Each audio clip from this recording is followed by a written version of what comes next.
Welcome back to another episode of Marketing Matters here with Dan and Ash, the show that encourages you to take a deeper look into your marketing. Today, Dan, we are talking about brand and specifically brand consistency.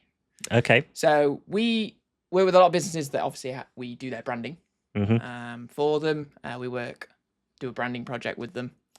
But what, the importance really and how important it is to have a brand that's consistent across everything that someone does. It's a common misconception, the whole brand versus branding debate.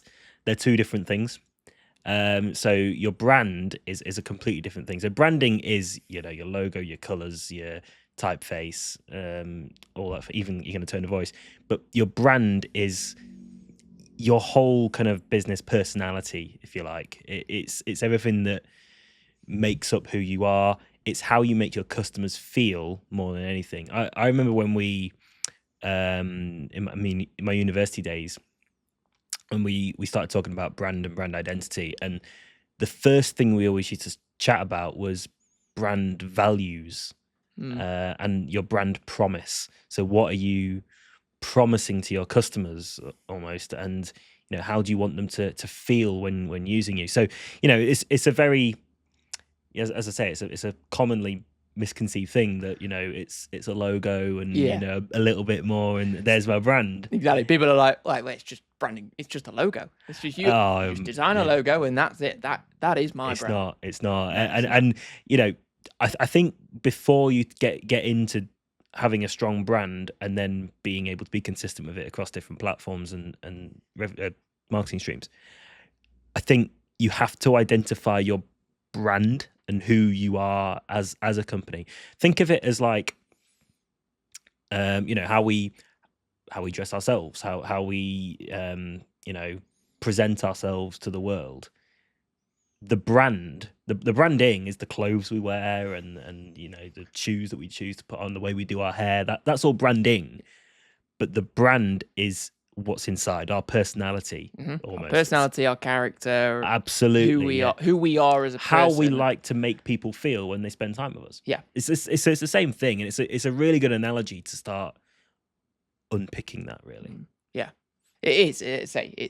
It's about, so we talk about the importance and why it's so important. If you're posting across social media channels or getting print material done, it needs to follow along and it needs to be consistent and be there in every different aspect of marketing that you do, because otherwise it just sends the wrong message, or it sends conflicting messages, I should say.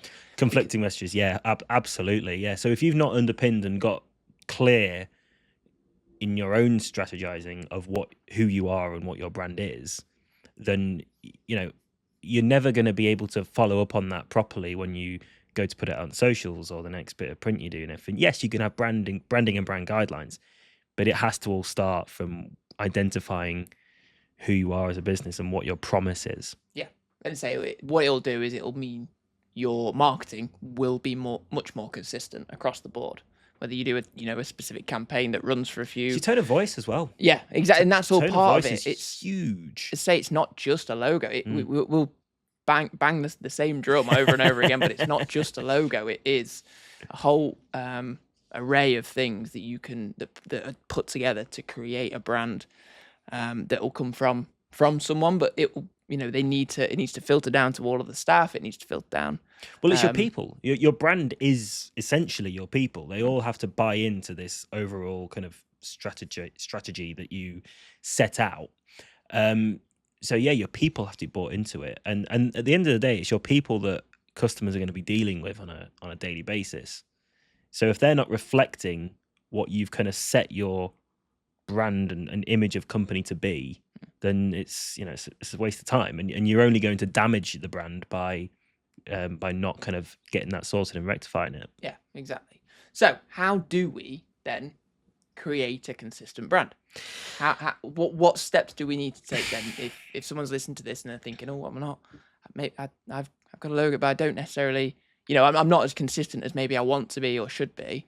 Well, how do we create that? So if we're talking that you have set up and you have kind of identified your brand promise, your values and everything, and how you want your customer to feel having worked with you. So we'll assume that that's all kind of been a tick in the box, Yeah. and you've gone through that exercise. Because that's definitely the first. That's It's the first step. way of doing that, because if you don't, like I say, then you're just not going to be able to get any sort of consistency going through, and it's going to be less likely to be successful Yeah. as a project.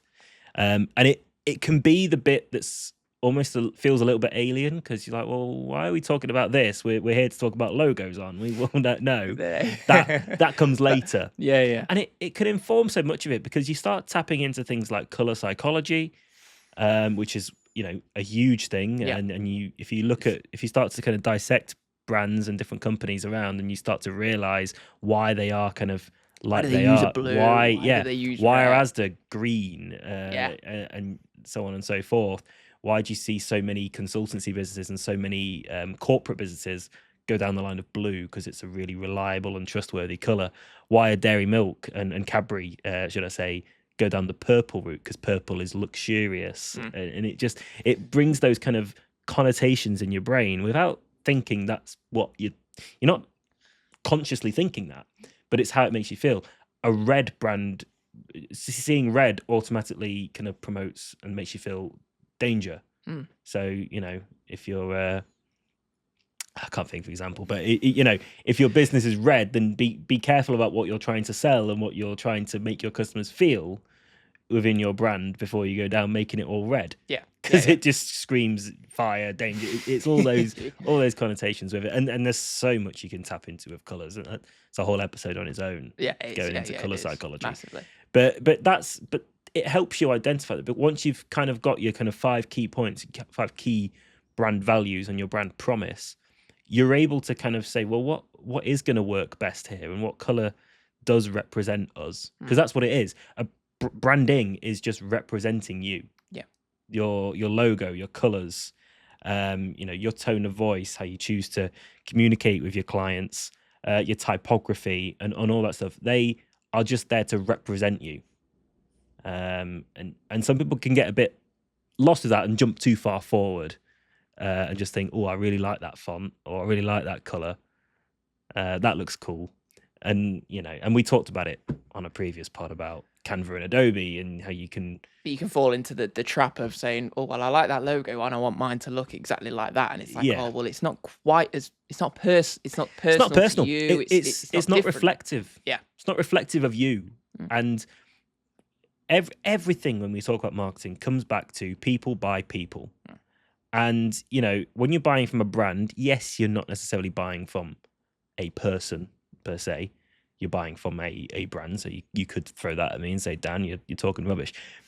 But the brand is there to represent the people behind it. And that's why a strong brand can perform so well for you and just get you off to such a good starting footing, because it's representing the feeling you want to give people. Especially now in like, say, today's day and age, where there's a lot of digital marketing, where you're not sort of dealing with the salesperson as much. You know, there's definitely still, you know, places for that and things like that. But and there always are, you know, say if you pick up the phone to someone, there'll be someone down the phone. It's going to be about how they sell to you. But, you know, with the world of social media and stuff like that, it is about your tone of voice. It's okay. Well, that company sounds quite cool, or you know, what they've been posting, what they've been doing. It sounds quite good, and what they write about. You know, it's a bit of me. That it's a bit of, you know, it's not too corporate. It's not too, you know, it's quite laid back. I like that. Like, you know, all of that is your brand. Yeah, and people buy into the brand story behind it, and you know, that's the same in any walk of life. You buy into the values of things that you follow, and people have insane brand loyalty when it comes to these things. Oh yeah, and I'm smiling at you because Adidas. I'm an Adidas man through and through. You are an Adidas man through and through. Absolutely. Although I'm not wearing Adidas, which is a bit weird. But your shoes are Adidas. They're not in the shop, but he's wearing Adidas shoes. Yeah. We didn't need to. There you go. Look. Does it upset you I'm wearing Nike shoes? Yeah. Look. Some people are just wrong in this. There are people that are right, and there are people that are wrong. There's people that wear Adidas, and people that are not. But there's a reason why you've chosen to wear Adidas, and it goes beyond just I like the 3 stripes. Yeah, it is. You know, there is a I guess, the psychology, I guess, behind Mm. it. You know, I'm a big Adidas fan. Have been for many years. If Adidas are listening, please sponsor me. I buy a lot of products, Yeah. but it's, you know, it is, and say it then is the loyalty. You know, I will buy Adidas shoes if I like the look of them, and if there's a Nike shoe that is brought out and it, let's be honest, is relatively similar to an Adidas shoe, I will probably still buy an Well, Adidas shoe, that's even it. though I Why? really like the Nike ones. But Why that's do? just me. That's how my brain now is But that's the wired. power of the brand, right? Yes. Because what is the difference? And I think for start, we just before Christmas, you know, when we went to the darts Yeah. down in Yes. London, Our annual trip to the our annual darts. pilgrimage to the Ali Pali.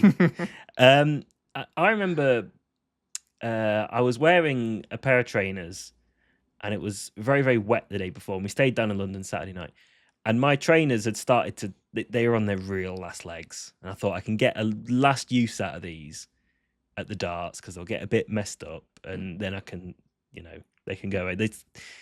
But they'd started to kind of like get a few holes in them and stuff like that, and that day was particularly wet, and then my trainers were soaked Yeah. inside on the day, and we went.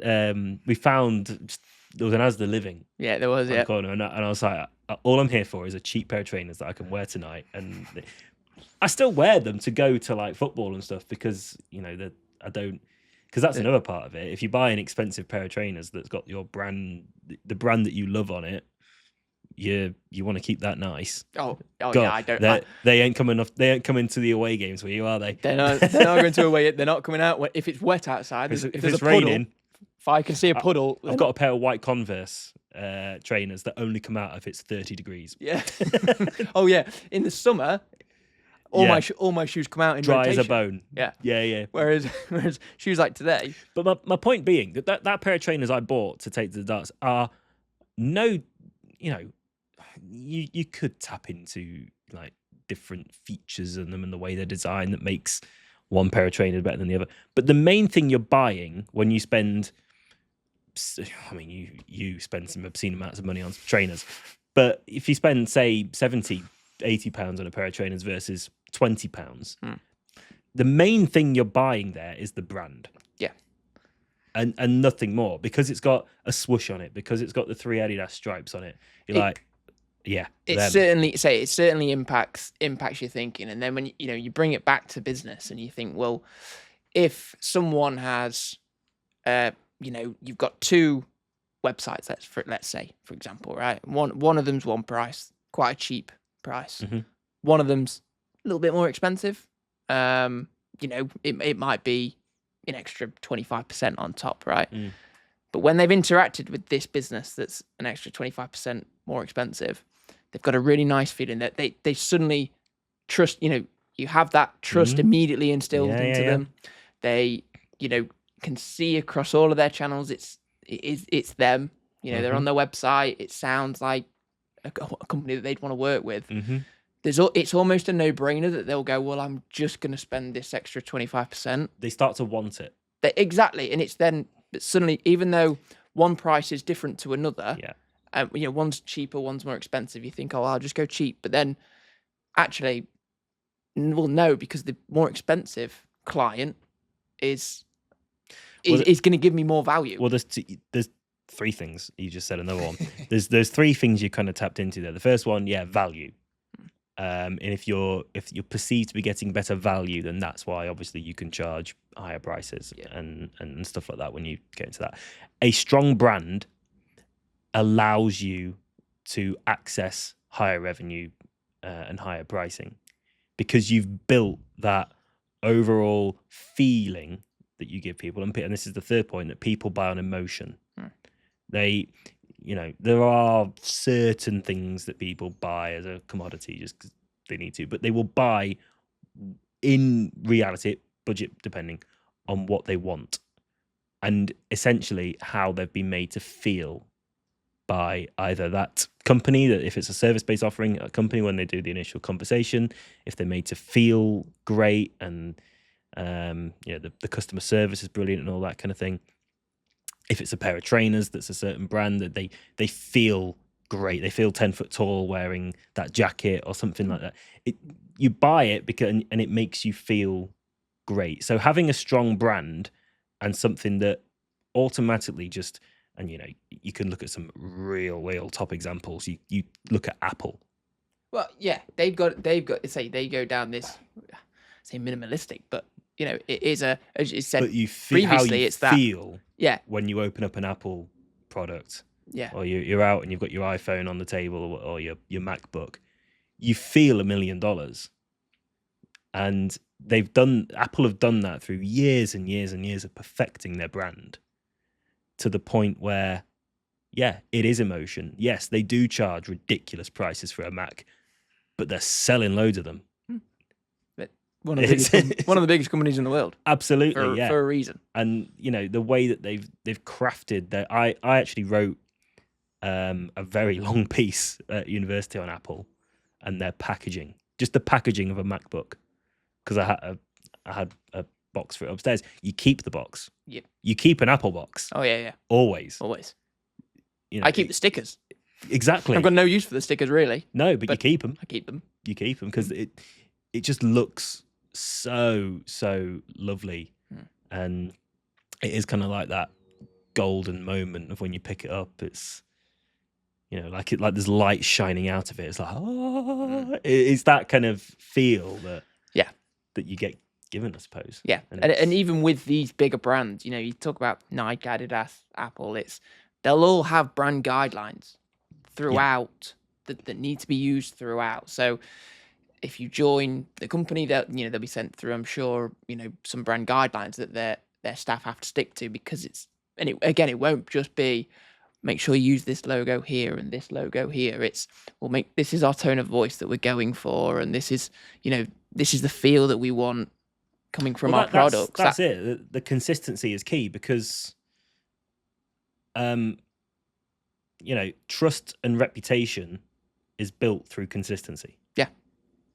And that brand guidelines document has been written for a reason, not to be annoying. It's not the designer being really precious. Exactly. They're written in a way that the company and right when the brand is being conceived, if you like, it's been brought in. Sorry, I just it's I know what you meant. All right. So when the brand is in its conception. Yep. Okay, fine. My childish brain going. Yeah, you do have a childish brain. You've just bought a house, mate. No, come on. Jesus. When it's in that conception stage, you're crafting it, as we said earlier, based on the values and the promise and the feel that you want to give.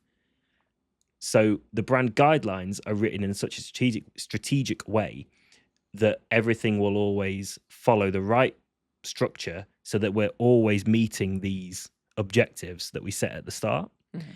And that is where you start to build the brand. Like I say, reputation and trust is built through consistency.